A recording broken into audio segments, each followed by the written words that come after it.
amalan atau cara menundukkan hawa nafsu agar dapat kita kendalikan? Ya tentu begini ya, semua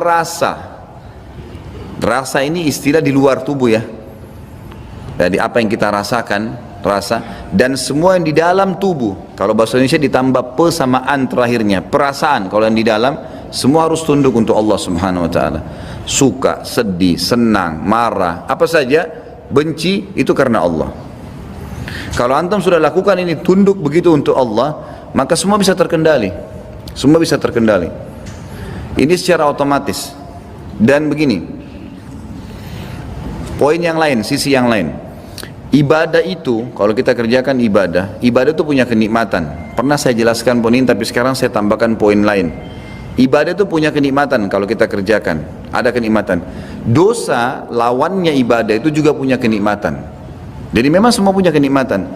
Tapi kedua kenikmatan ini nggak bisa bersatu dan tidak bisa disatukan.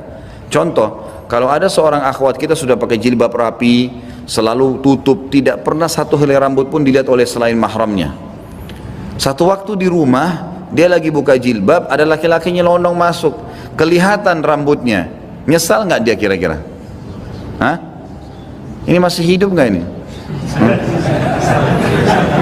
Ini jangan-jangan ikhwan ini pada saat saya bilang tadi akhwat dibayangin. Hah? Jadi pasti dia nyesal karena dia sudah merasakan nikmatnya jilbab tuh, tutup aurat.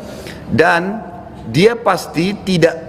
Orang kalau sudah rasakan nikmatnya ibadah ini, nikmatnya maksiat, lawannya ibadah ini. Jadi kalau tutup aurat berarti buka aurat ya.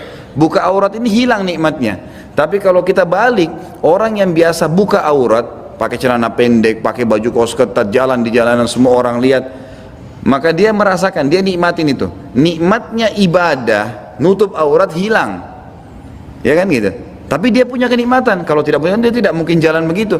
Dia rasa nikmat tuh. Pakai celana pendek, dipuji orang, digangguin, disiulin, dia suka. Gitu kan? Nah ini nikmat dia rasa, gitu kan? Tapi dengan datangnya nikmat maksiat ini, dia nikmatin, nikmatnya tutup aurat, ibadah hilang. Contoh yang lain, orang sholat, azan langsung sholat, dikomitmenkan, selalu paksakan diri. Itu sudah dirasakan nikmat, aduh luar biasa enaknya. Begitu azan sholat ringan, enak, plong. Maka lawannya adalah tidak sholat kan? Kita sudah hilang tuh, nggak enak kalau nggak sholat. Tapi kalau ada orang yang dia menikmatin tidak sholat, dia anggap sholat itu sesuatu yang beban. Heran dia lihat ada orang azan ke masjid, ngapain orang-orang ini? Bagi dia begitu aneh, karena dia merasa nikmat ya tidak sholat itu, gitu kan? Jadi nggak bisa disatuin. Tapi gitu kan, yang kita perlu ketahui, yang saya ingin titik beratkan malam ini ikhwani, ada orang yang tengah-tengah, dia masih beribadah, juga masih maksiat. Kalau orang yang ada seperti ini dan antum masih ada di sini, saya sarankan mulai malam ini ubah, karena antum tidak rasakan kenikmatan sama sekali. Tidak nikmat ibadah, tidak nikmat maksiat. Kalau mau maksimal, pilih salah satunya, baik sekalian atau rusak sekalian. Tapi ini surga ujungnya, ini neraka. Karena orang kalau sekalian antum maksimalin ibadah, istiqomah sekalian udah, multazim, ya gitu, multazimah, apapun orang bilang nggak peduli sampai mati, udah itu istiqomah. Ya. Orang-orang yang istiqomah kata Allah, malaikat akan turun pada mereka pada saat mereka mati dan akan mengatakan tidak ada ketakutan dan tidak ada sedih bagi kalian. Ada berita gembira, gitu kan? Istiqomah. Orang yang di sini, ya dia maksimal, tapi yang tengah-tengah ini yang susah nih. Begini misalnya, ada ikhwah udah ikut pengajian, ini contoh, mudah-mudahan tidak ada, tapi rupanya dia masih pacaran. Pada saat dia jalan, pacarnya mau pegang, mau nggak dia? Hah? Mana yang sudah coba nih? Soalnya bisik-bisik tadi ya. Pasti dia nggak mau tuh, karena takut ketahuan. Ini karena apa? Dia di sini enggak, di sini enggak. Atau dia kerja ibadah, dia juga masih maksiat. Jadi di sini tidak ada kenikmatan, di sini nggak ada kenikmatan.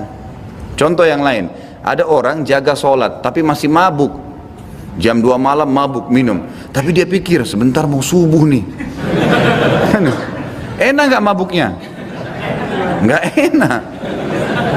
Karena ada bebannya kan. Ini sebentar mau subuh, ini jadi tidak enak. Coba kalau dia sama sekali nggak pikir subuh, teler, jatuh, bawa sholat, tidak di jalanan tidur, dia nggak peduli. Itu maksimal tuh. Iya kan? Nggak ada beban. Makanya antum jangan jadi tengah-tengah nih. Percuma. Makanya kalau antum selama ini tidak pernah khusyuk sholat, kenapa nggak khusyuk ya? Karena masih ada tuh, ada dosa yang ganjal. Antum masih tidak dapat kenikmatan ini karena coba digabung sama kenikmatan ini, nggak bisa bertemu, dan nanti jadi susah gitu. Harus ditinggalin. Ini tinggalin, ini akan datang, atau ini tinggalin, ini akan datang. Tapi ini surga, ujungnya ini neraka. Saya tidak sarankan ke sini ya. Ya nanti antum pulang Ustaz Khalid bilang sekalian aja maksiat. Neraka, hati-hati. Jadi jangan ada di tengah-tengah, itu nggak maksimal, gitu kan?